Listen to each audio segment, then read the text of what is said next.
आज जो मैं कहने जा रहा हूँ उसे एकाग्रता से सुनने वाले मुमुक्षु को उसका असली स्वरूप प्राप्त करने में प्रेरणा मिलने वाली है। जिस तरह कांच पर धूल की परत जम जाने पर कांच में तुम्हें तुम्हारा शरीर ठीक तरह से दिखाई नहीं देता, वैसे ही तुम अपने असली रूप परमात्मा को ब्रह्म से भूल गए हो और इसी कारण तुम यहाँ अपार दुखों के सागर में डूबते जा रहे हो। सर्वप्रथम वासना को कहता हूँ जिसने तुम्हें तुम बनने से रोक दिया है।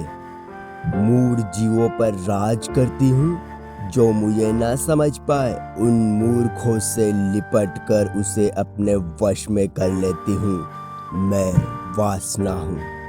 जैसे किसी जीव की आंखों का प्रकाश चले जाने पर उसे कुछ दिखाई नहीं देता, वैसे ही मैं मनुष्य को अच्छा बुरा दिखाई नहीं देने देती हूँ। मैं ही वो वासना हूँ। जैसे नेत्रहीन जीवों को गड्ढा दिखाई ना देने के कारण वो कीचड़ से भरे गड्ढे में जा गिरता है, वैसे ही मनुष्यों को नियंत्रण में लेकर उसके नेत्र पर काम रूपी पर्दा डालकर वासना रूपी संभोग के भंवर में गिरा देती हूँ। मैं वो वासना हूँ। जैसे पतंगा अग्नि को प्रकाश समझकर उसे पाने के मोह की इच्छा के आवेश में आकर अनजाने में अग्नि में जाकर खुद को जलाकर नष्ट कर देता है, ठीक वैसे ही मनुष्य मुझ वासना के मोह से स्त्री भोग की इच्छा के कारण शरीर में अमृत समान वीर्य को नष्ट कर अनजाने में शरीर को भी नष्ट करता रहता है। हे पुत्र, ये शरीर पिछले कहीं जन्मों में तुम्हारी आत्मा द्वारा किए शुभ कर्मों का फल है। पिछले कहीं जन्मों की यात्रा के दौरान जो तुमने मेहनत की शुभ कर्मों को किया, उससे खुश होकर परमात्मा ने तुम्हें स्वयं के परम कल्याण के उद्देश्य से ये देह प्रदान की है। अतः तुम इसका उपयोग इन क्षण भर में नष्ट होने वाले स्त्री भोग के सुख की इच्छा के लिए करके पतझड़ में सूखने वाले पेड़ की तरह क्यों सूखे जा रहे हो? तुम्हें लगता है स्त्री भोग तुम्हें सुख देगा, किंतु वास्तव में ये भोग तुम्हें केवल कष्ट ही देगा।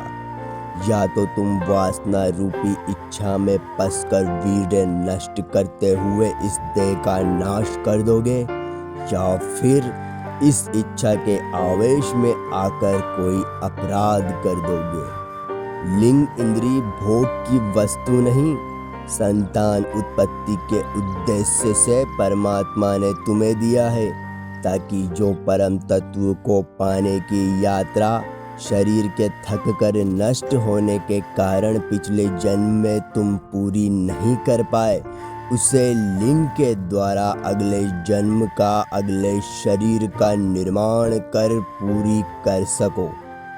पुत्र, तुम्हें समझना होगा, तुम ये तुच्छ शरीर नहीं बल्कि सत्य चित्त स्वरूप परमात्मा का ही अंश आत्मा हो और तुम्हें इस मृत्यु लोक अर्थात इस पृथ्वी लोक का कोई भी भोग हमेशा रहने वाला आनंद नहीं दे सकता।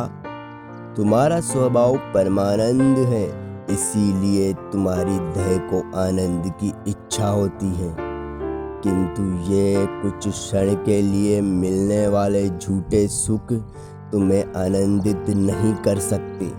जैसे छोटा बालक किसी खिलौने में सुख ढूंढता है, वैसे ही तुम ब्रह्म से उत्पन्न हुए इस संसार में सुख ढूंढ रहे हो, किंतु जिस तरह जब तक खिलौना रहता है तब तक बालक का सुख रहता है, खिलौने के टूटते ही सपने की तरह सुख भी नष्ट हो जाता है, ठीक वैसे ही जब तक लिंग में वीर्य रहता है तब तक वासना में सुख दिखाई देता है।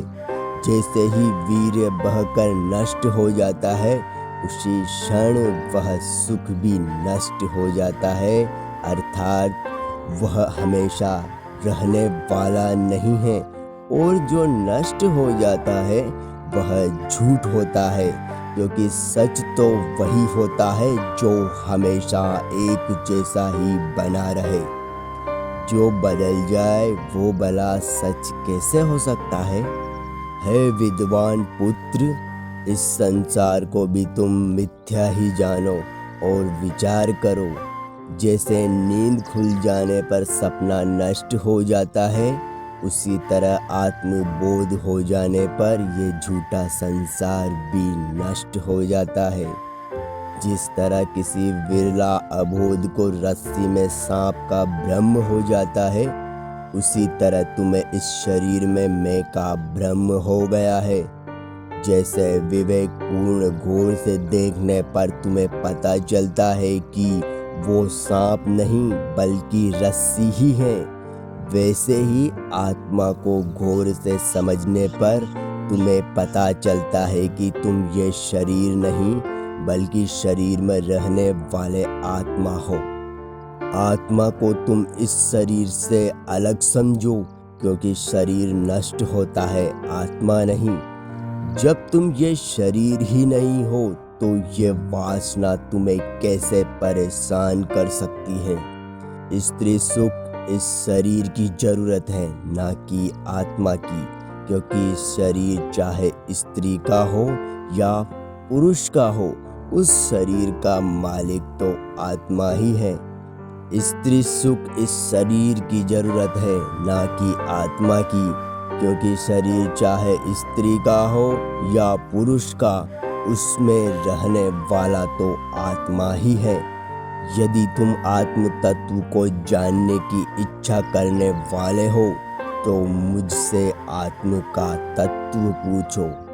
मैं तुम्हें वह आत्म तत्व बताऊंगा जिसकी साधना के अनंतर वह तत्व विवेक प्राप्त होता है, जो आत्मा को इन पंच महाभूतों से अलग सिद्ध कर देता है।